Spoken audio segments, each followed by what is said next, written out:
안녕하세요. 늘 하나님만을 섬기는 여러분 되시기 바랍니다. 쉽고도 정확하게, 알차고 재미있게 하나님의 말씀을 가슴 깊이 새기는 시간, 소문난 성경 교실의 한기채 목사입니다.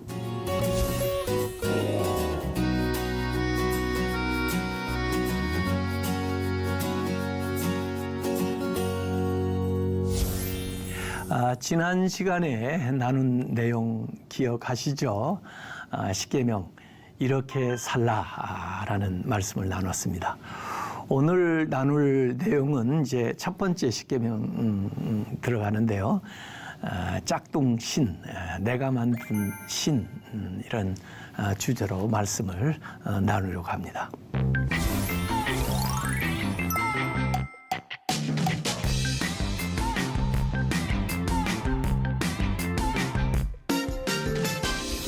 아터 왕, 영국 스코틀랜드 이 전설 같은 이야기에 보면은 그런 얘기가 나옵니다. 보검, 엑스칼리버, 이걸 받았는데 대단한 능력이 나타나죠. 전쟁할 때마다. 근데 그 부관이 질문을 했다고 그래요.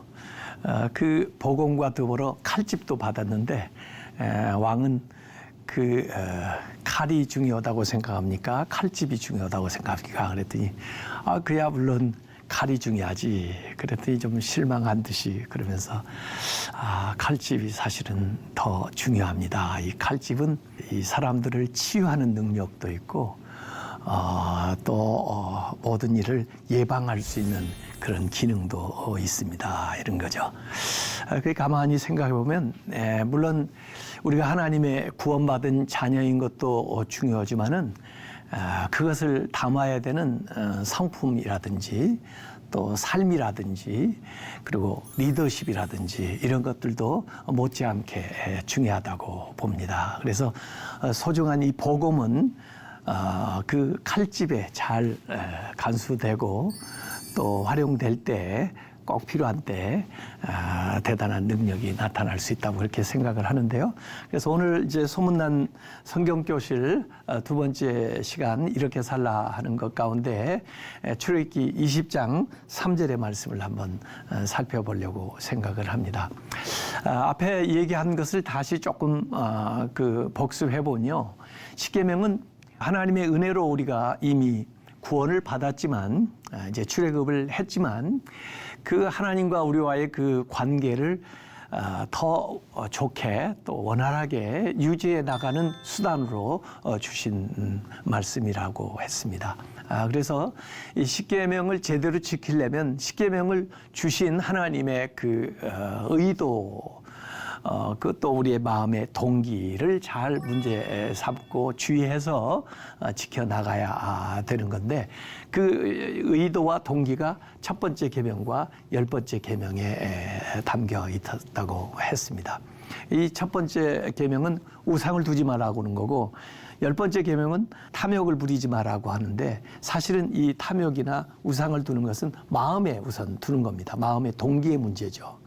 그것이 실제 행동으로 나타나는 것이 우상을 만드는 거고요. 그거 하지 마라 하는 것이 두 번째 더 구체적으로 행동에 대한 규정이 나와 있고요. 또 탐욕을 가진 것이 구체적으로 행동으로 나타나면 도적질을 하는 것으로도 나타날 수 있고 또 사실은 간음으로 나타날 수도 있고 이렇게 행동으로 나타나는 거죠. 그래서 그 행동 이전에 마음의 동기를 첫 번째와 열 번째 계명에서 얘기를 하고 있다 하는 겁니다. 자, 그러면 오늘 첫 번째 이제 계명이 그 서론 다음에 나오는 게 이제 출애굽기 20장 3절인데요. 너는 나 외에는 다른 신들을 너에게 있게 하지 말지니라 이렇게 얘기를 했습니다. 나 외에는 이 말씀은 내가 있는 곳에 이런 뜻입니다. 하나님이 살아계시는데 하나님 존전 앞에 다른 신을 둔다? 이건 용납할 수가 없는 일이죠. 사실 다른 신이 있다는 얘기가 아니라 그 당시에 고대 중동 문화에 다른 신들을 많이들 섬기고 있기 때문에 그걸 반영한 얘기예요. 하나님만이 유일하신 하나님이신데 그 하나님 면전에 다른 짝퉁, 사람이 만든 그런 것들을 두어서는 안 된다 하는 얘기죠. 그래서 우리가 유일신 하나님을 섬깁니다마는 그 반대말은 무신론이 아니고 다양한 신, 다신 인정하는 것, 또 그들에게 숭배하는 이런 것들입니다. 그래서 사실 오늘날 현대에 사는 사람들도 말은 무신론이라고 하지만 자기 마음속에 가장 소중하게, 심지어 하나님보다 더 귀하게 여기는 것들이 있습니다. 그게 돈일 수도 있고요, 명예일 수도 있고요, 향락일 수도 있고요. 그들이 만든 신이죠. 짝퉁 신입니다. 심지어 자기 자신을 가장 소중하게 여기고 살아가는 사람들도 자기 자신을 우상 만들었다고 볼 수가 있는 거죠. 그래서 우리 마음의 그 중심에 무엇을 두느냐가 참 중요한데, 하나님은 우리 마음의 중심에 계시기를 원하는데 하나님을 제해놓고 다른 것들을 그 마음의 중심 자리에 두려고 하는 것들이 많이 있습니다. 그래서 우리 마음을 차지하기 위해서 전쟁을 벌이는 거죠, 이런 것들이요. 그래서 잠언 4장 23절에는 이런 중요한 말씀을 해놓고 있습니다. 뭐든 지킬 만한 것, 건강도 지켜야 되겠죠, 가정도 지켜야 되겠죠, 사업도 지켜야 되겠죠, 물질도 지켜야 되지만 그 모든 지킬 만한 것 중에 더욱 네 마음을 지켜라. 왜? 제일 중요하니까. 또 여기에서부터 모든 것이 비롯되니까. 생명의 근원이 이에서 남이니라, 이렇게 얘기했습니다. 그래서 우리 마음에 하나님을 가장 중심에 둬야지 하나님 외에 다른 것을 있게 해서는 안 된다 하는 것이 첫 번째 계명이 됩니다. 그래서 이 우상을 두는 것은 그냥 단순히 하나의 죄가 아니라 마음이 부패해진 거죠. 그래서 이 마음이 부패하게 되면 거기서 많은 것들이 죄가 나오게 되고 또 거기서 수많은 우상들이 대량 생산되고 있습니다. 그래서 하나님보다 우리가 더 소중하게 여기는 것이 있다면 내 생각 속에서, 마음 속에서, 그것이 바로 우상이다, 이런 거예요. 이건 하나님이 아셔요. 다른 사람 몰라도 나는 알 수 있어요. 그래서 우선 첫 번째 계명은 마음의 동기를 문제 삼는 거고요. 이 마음의 동기가 실제 행동으로 이어지면은 우상을 만드는 것으로 두 번째 계명에 이제 저촉되는 것으로 나오게 되는 거죠. 그래서 이 첫 번째 계명은 예배의 대상에 대한 건데 오직 하나님만 예배해라. 그리고 하나님을 예배할 때 마음과 뜻과 정성과 목숨을 다해서 하나님을 예배하라. 마음을 나누지 마라. 주님만 의지하지 주님도 의지한다. 다른 것도 의지하고. 그렇게 해서는 안 된다는 거죠. 그래서 이 내면적인 영적인 예배를 우리에게 먼저 이 얘기를 하고 있는 것입니다. 십계명 10개의 계명이지만은 사실 가치의 우선순위에 따라서 배열이 되어 있습니다. 십계명 가운데 지금 하나님과 우리와의 관계가 제일 먼저 나오잖아요. 그것이 제일 중요하다는 거예요. 그 다음에 사람과의 관계가 나오고 물질의 관계가 나와 있습니다. 그래서 첫 번째 계명이 모든 계명의 기초가 된다. 와이서스 단추를 이렇게 맬 때도 이 첫 번째 단추를 잘 해야 흐트러지지 않지. 첫 번째 단추 잘못 내면은 다 흐트러지잖아요. 그래서 이 십계명 중에 제일 기초가 다른 신을 내게 두면 안 된다 하는 거예요. 그래서 우상 숭배라고 하는 것은 많은 죄 가운데 하나의 죄가 아니라 모든 죄를 낳는 가장 모체가 되는 죄고 가장 큰 죄고 모든 죄의 뿌리가 바로 우상숭배다 하는 것을 우리가 생각을 해야 됩니다. 그래서 모든 계명을 어기는 데에는 첫 번째 계명을 어기는 것부터 시작되는 겁니다. 첫 번째 계명을 어기지 않고 다른 죄를 질 수가 없어요. 살아계신 하나님 앞에서. 그래서 어떤 이제 우리가 도덕질을 하는 것도 거기에 대한 탐심이 있기 때문에 그런 건데 거기 안에는 물질에 대한 우상숭배가 들어가 있는 거죠. 우리가 주일에 안식하지 못하는 것도 사실은 뭐 물질을 얻기 위해서 그런지 모르지만은 그것도 하나님 외에 다른 것들을 섬기는 우상 숭배가 들어가 있는 거죠. 그래서 다른 계명을 어긴다고 하는 것은 반드시 그 안에 첫 번째 계명을 어기고 시작한다, 이렇게 볼 수가 있습니다.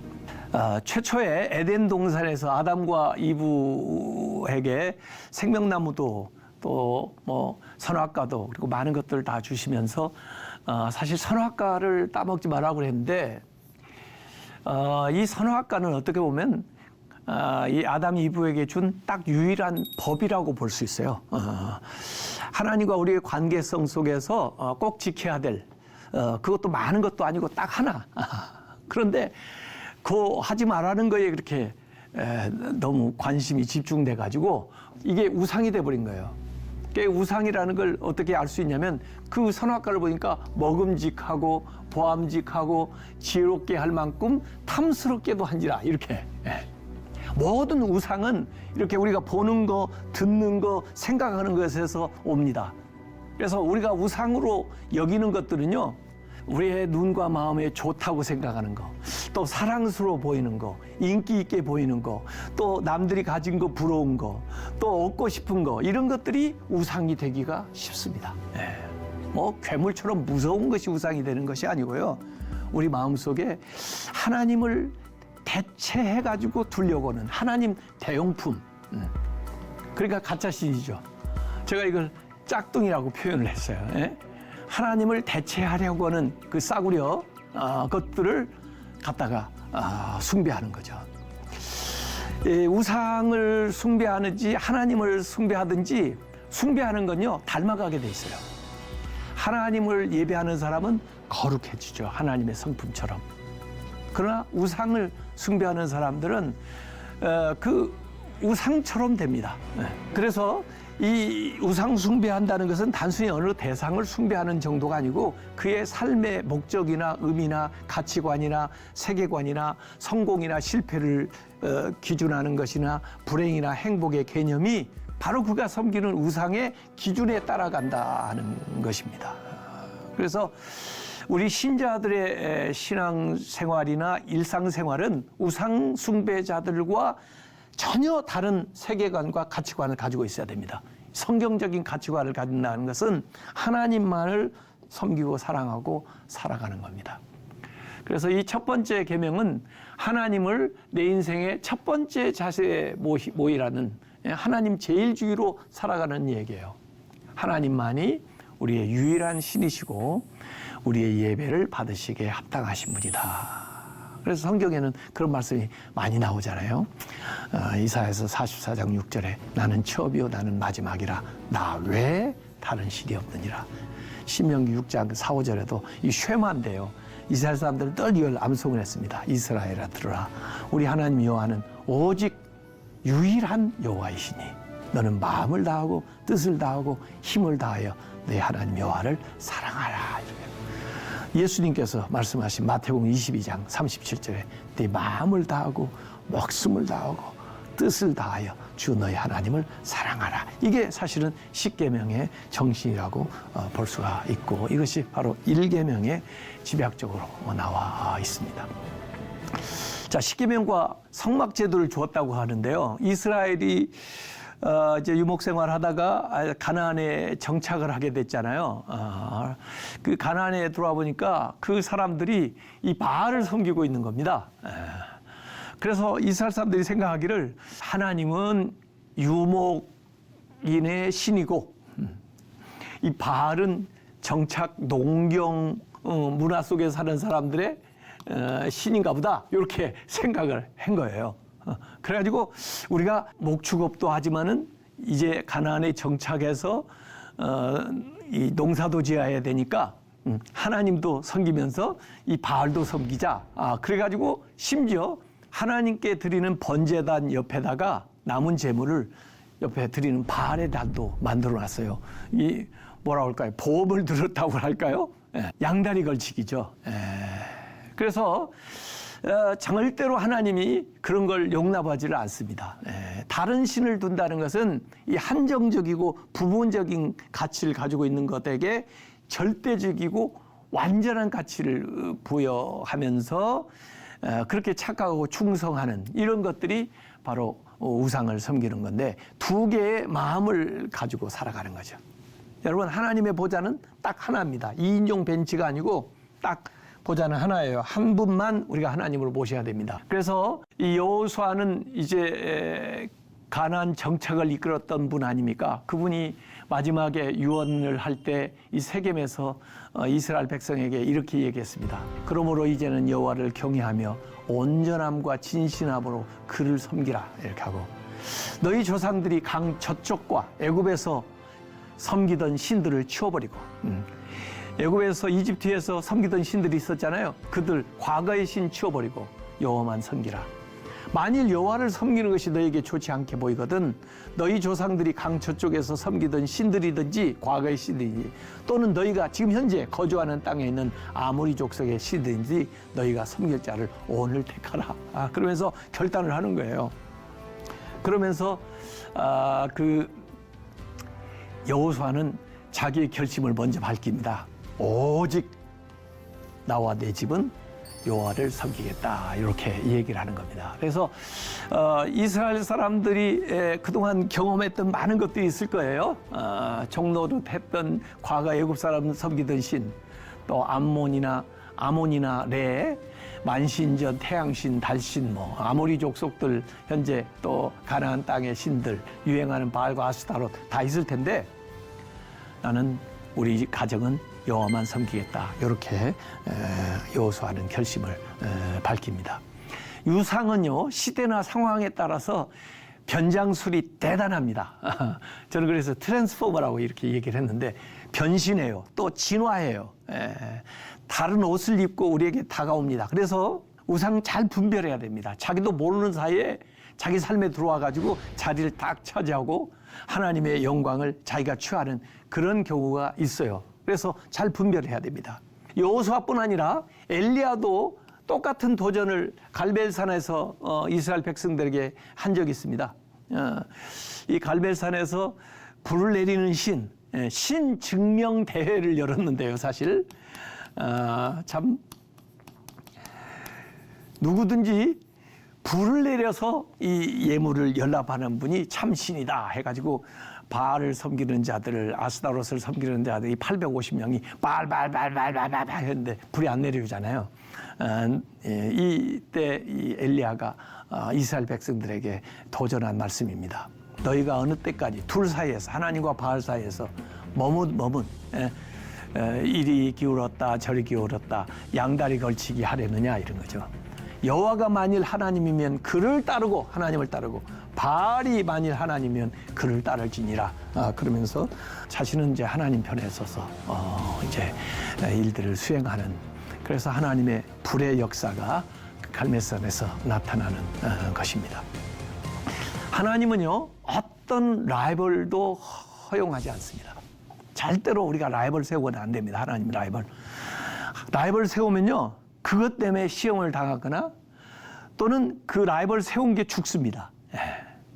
제가 아브라함이 모리아산에서 이삭 시험받은 사건을 곰곰이 묵상해봤어요. 이렇게 약속으로 축복으로 주셨던 이삭을 왜 또 바치라고 하셨나 이런 생각을 해봤는데요. 이삭이 자라면서 어느덧 아브라함의 마음속에 이삭이 소중하니까 귀하니까 참 백세 얻은 아들이니까 그래서 자기도 아마 혼란스러웠을지도 몰라요. 내가 하나님을 더 사랑하고 좋아하는지 그렇지 않으면 이삭인지. 그러니까 어느덧 이삭이 하나님 라이벌이 될 정도로 이렇게 올라오니까 그거 가지고 시험이 오는 겁니다.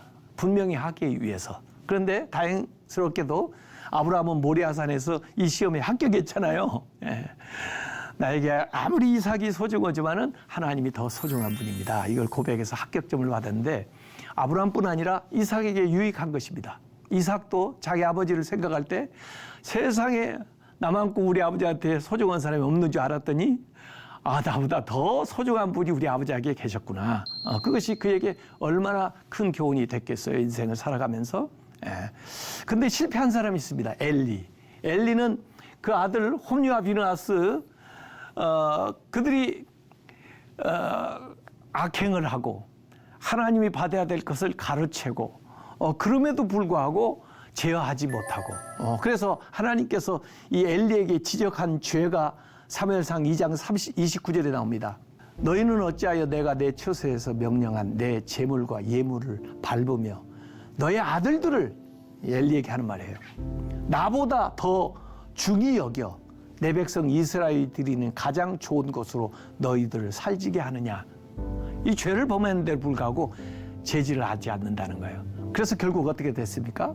홈리와 비느하스도 전장에서 죽고 그 소식을 듣고 엘리 자신도 죽게 되는, 우상을 세우면 반드시 망하게 되는 그런 것을 실제로 보여주고 있습니다. 그래서 그 사무엘상 2장 30절이 사무엘서를 여는 말씀이 나오는데요. 나를 존중히 여기는 자를 내가 존중하게 여기고 나를 경멸을 하는 자를 내가 멸시하리라, 이렇게 말씀을 하셨어요. 그래서 우리 인간이 존귀해지려면 하나님을 높여야 우리가 존귀하게 되는 거죠. 우리 자녀를 제대로 교육하려면 하나님이 가장 소중한 분이라는 것을 자녀에게 가르쳐야 잘 되는 거죠.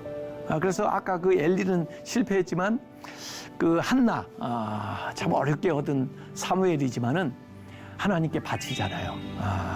그래서 엘리와 엘리 두 자녀는 망했지만은 자기 자녀, 소중한 자녀를 더 하나님이 소중하다고 고백하면서 드린 그 사무엘과 그 한나는 존귀해지잖아요. 그래서 우리가 하나님만이 우리의 예배를 받을 뿐이라고 하는 얘기는 역설적으로 얘기하면 우리가 얼마나 귀한 존재인가를 가르쳐주고 있습니다. 우리가 함부로 누구에게 가서 섬겨야 되고 경배해야 되는 그런 존재가 아니란 말이에요. 더구나 저 나무, 저 산, 저 해, 달, 그걸 경배하는 존재로 만든 게 아니에요. 하나님이 창조하신 질서는 우리 인간이 그 모든 것들을 다스리면서 잘 활용하면서 관리하면서 살아갈 수 있도록 만들었단 말이에요. 그래서 우리의 경배를 받으실 분은 하나님밖에 없어요. 하나님 외에는 그게 물질이 됐든 그게 세상에 뭐 향락이 됐든 권력이 됐든 우리가 섬길 대상이 못 돼요. 그것들이 우리를 위해서 쓰여지는 수단이고 우리가 활용할 수 있는 것들이지. 그래서 하나님만 예배하라고 하는 것은 역으로 너희가 그만큼 소중한 존재다 하는 것을 가르쳐 주는 거예요. 그래서 너희는 자유자야. 이제 어떤 것에게도 종속되지 마라. 세상 어떤 것보다 네가 더 귀해. 이런 거야. 아무데나 가서 머리 조아리면서 복 달라고 그렇게 하지 마라. 남의 아버지를 네 아버지라고 부르지 마라. 나만이 너희 아버지야. 이렇게 얘기하는 거죠. 그래서 이 출애굽기 23장 13절에도 다른 신들의 이름을 부르지도 말며 너희 입에서 들리게도 하지 말지니라, 이렇게 말씀하고 있습니다. 이 변장술이 뛰어나다고 그랬는데요. 현대로 이렇게 올수록 우상들이 많아져요. 옛날에는 이제 이 나무나 산이나 바위나 이런 걸 섬기면 우리도 어리석다고 지금 생각하죠. 근데 요새는요, 그게 국가가 될 수 있고 또 어떤 과학 기술이 될 수도 있고 또 어떤 스포츠가 될 수도 있고 또 성적인 지향이 될 수 있고 AI가 될 수 있고 이렇게 하면서 하나님의 위치를 차지해가지고 우리를 조종하고 다스리는 거. 그래서 그리스 신화에도 다양한 신들이 나왔잖아요. 재물신, 쾌락신, 섹스신, 마약신, 성공신, 권력신, 미모의 신, 건강의 신, 음식의 신, 오락의 신, 이런 건데 현대 시대에도 굉장히 많은 우상들이, 인간이 만든 것들이 존재하고 있다 하는 거예요. 예수님 시절에는 굉장히 재물이 하나님의 라이벌 상태에서 많이 있었나 봐요. 만몬. 그래서 이 두 신을 겸하여 섬길 수가 없다. 하나님만 섬겨라, 이런 얘기 하셔서 예수님의 비유 가운데 16개가 주로 이 재물에 대한 교훈이 쭉 나와 있는 걸 보면 그 당시에, 지금도 그렇지만은 얼마나 사람들이 물질을 하나님 위치에 두고 살아가는지 모릅니다. 제가 주소를 가르쳐 드릴게요. 하나님만 잘 섬기는 신자들의 주소는 어딘지 아세요? 은혜도, 신앙군, 안식면, 행복동, 7번지. 우상 섬기는 사람 주소는 어떻게 되는지 아세요? 살기도, 괴롭군, 죽으면 편하리, 4번지입니다. 여기 무당들이요, 굉장히 괴롭대요. 왜냐하면 요거 비유 맞추면 저게 시기하고 저거 비유 맞추면 저게 미워하고, 그래가지고 평안이 없어요. 안식이 없어요. 우리가 하나님만을 섬길 때 평안하고 안식할 수 있습니다. 그래서 제1계명을 긍정적으로 하지 마라 그랬지만은 긍정적인 표현으로 바뀐다면은 오직 하나님만을 섬겨라 이런 겁니다. 그래서 이 제1계명은 모든 윤리와 도덕의 기초가 된다는 거. 그래서 제1계명을 잘 지켜야 나머지 계명도 잘 지켜갈 수 있다 하는 그런 말씀이 되겠습니다. 어떻습니까? 오늘 말씀 좀 유익한 시간이 되었나요? 오늘 수업은 또 유튜브를 통해서 다시 볼 수가 있습니다. 늘 말씀으로 새로워지는 여러분 되시길 바라고요. 다음 시간에는 이 두 번째 계명에 관련된 건데 이것이 너희 신이다 하는 제목으로 세 번째 강의를 이어가도록 하겠습니다. 오늘도 복되고 아름다운 날이 되시기를 바라겠습니다. 다음 시간에 뵙겠습니다. 감사합니다.